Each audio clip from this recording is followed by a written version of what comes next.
All right, so I'm back from vacation. I know I didn't tell you guys I was going.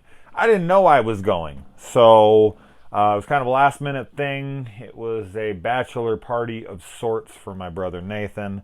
He's getting married this March the 13th. Yes, Friday the 13th. My brother is getting married on a Friday the 13th. I don't think anyone would be surprised by that since him and I are practically the same damn person, except for he has a fiance he's getting married to, and I can't even get a girl to respond to a fucking text message these days. But whatever. Anyways, so I saw a ton of fucking movies. I've seen a lot of shit since I've last posted, and we're gonna start with let's go with fuck it, The Lodge. Nathan Smith, my brother, just popped up on my phone. That's kind of funny. Irony, of course.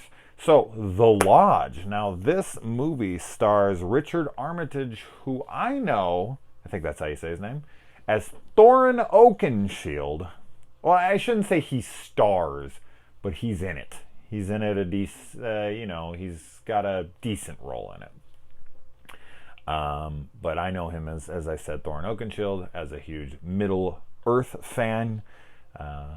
That's, of course, anytime I see pretty much anybody, I don't know anyone from the Lord of the Rings or the Hobbit movies that I would see and not immediately think of any of those movies. I don't know. Anyway, so The Lodge. This is a movie that's been out in theaters for a while. I actually got to see a bunch of movie theater released films this week, so we're going to get to those. But this has been out for a few weeks. It was someone I was really, really looking forward to. Just by some of the buzz I'd been hearing, I knew nothing, zero about this movie going into it. And so what it is about is there is a family who's dealing with a tragedy, and they take their dad's new girlfriend out to the lodge to have a Christmas getaway to try to, get her introduced to the family, and also, as I said, deal with the tragedy. And while they are there, Richard Armitage's character, the dad, has to go away for a few days. And while he's gone, some strange occurrences start to take place, and sanity is questioned throughout the film. And, you keep guessing on that for a very long time throughout. This also has the kid who played Bill in the It movies, playing the young son in this. And and then also, for not a whole lot of time in the movie, but weirdly, they also had Alicia Silverstone, which was really weird because my brother and I, right when we got out of this movie, we were both like, Alicia Silverstone's the last time you saw that girl. And then my ex-girlfriend, which we were just talking about before the movie, who I hadn't talked to in forever, texts me out of nowhere, and then I say something to her, and she responds with an Alicia Silverstone GIF or GIF, however you want to say it. People will fight to the death over the pronunciation. I don't give a fuck. I'll just say GIF, because it does start with a G. That's how I rationalize it. Whatever. You can say it however you want. That's how I'm going to say it.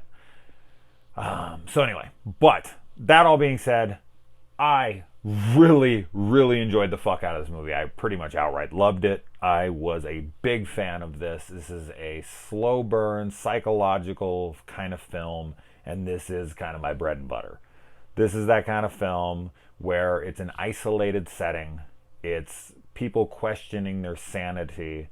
There is twists and turns. There's creepy imagery. There's really long tension, atmospheric buildups. There's very little to no jump scares. The soundtrack is great. The acting is great. The storyline worked for me. The ending was satisfying. As I said, all the performances were solid. All the technical aspects, the film looked great. The feel of the film was great. Man, I was so happy with this movie. I'm surprised it's not getting more buzz. Now, of course, as I always say, these films aren't for everybody, but I think that if you're into a more, I don't know if art house would be the proper term here, but I guess technically it would be. It's not a traditional modern horror film, like a James Wan kind of film, like an Insidious or a Conjuring or anything. As I said, that kind of is loaded with jump scares and kind of goes in a traditional narrative direction. This one just does take in a more psychological route. And man, I was fully engaged from beginning to end. Now, granted, as I said prior, is that I went into this unwittingly. Like, I did not know at all, and we did not make the decision to go to this until about 5 minutes before it started. So it was kind of just on the fly. I had heard a couple good things. I knew it was probably something like this, which got me excited, went in, and was pleased. So maybe prior knowledge, a trailer ruins some things, and you think you've got it all figured out, and then it doesn't go the way you want it to, or it does go all the ways that you thought it was going to, and that ruined your experience. See, expectations are terrible to have going into movies, and having prior knowledge of anything can hurt the experience a lot of the times, because, as I said, you can go one way or the other with those things. So, but went in blind. So damn happy. This is an absolute must buy for me. I want to watch this a couple more times. I think it's going to get better with each viewing, because I did get left with some questions. I don't think, like my brother, because my brother, as much as I love him, and I did say we are the same person, we're not. We definitely differ in some other ways than just him having a significant other and me not.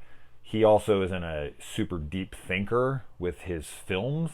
I don't really honestly know how much of a deep thinker he is in general, but with films, he doesn't really seem to put a whole lot of thought outside of surface level stuff.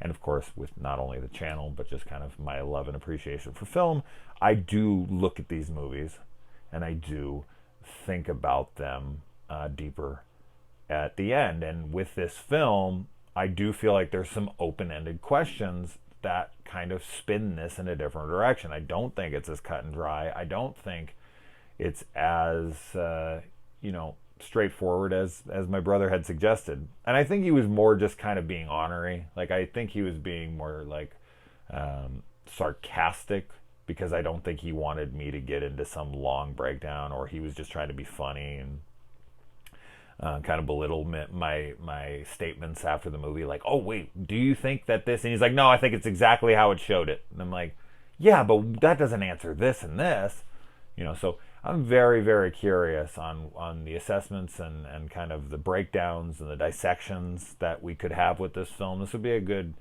spoiler discussion at some point. So I'd like to revisit this in the future and do a full spoiler discussion, talk with you guys in the comments below about some of the goings on in this, because I'm not 100%. I'm not. As cut and dry as the film wants to make it seem at the end, I'm still not convinced by it, because there are some unexplained things going on in here, and that makes it more intriguing to me. So, which is a good thing. This isn't one of those open-ended things or one of those questions that's going to drive you mad because there is no rationale, there's no way that this could be this or that. I think it's just more of a this will be a debated topic for fans of it forever kind of thing. And that's good. That's what it should bring out, not just confusion and anger, So I was happy. Let's move on to the next one. Adios.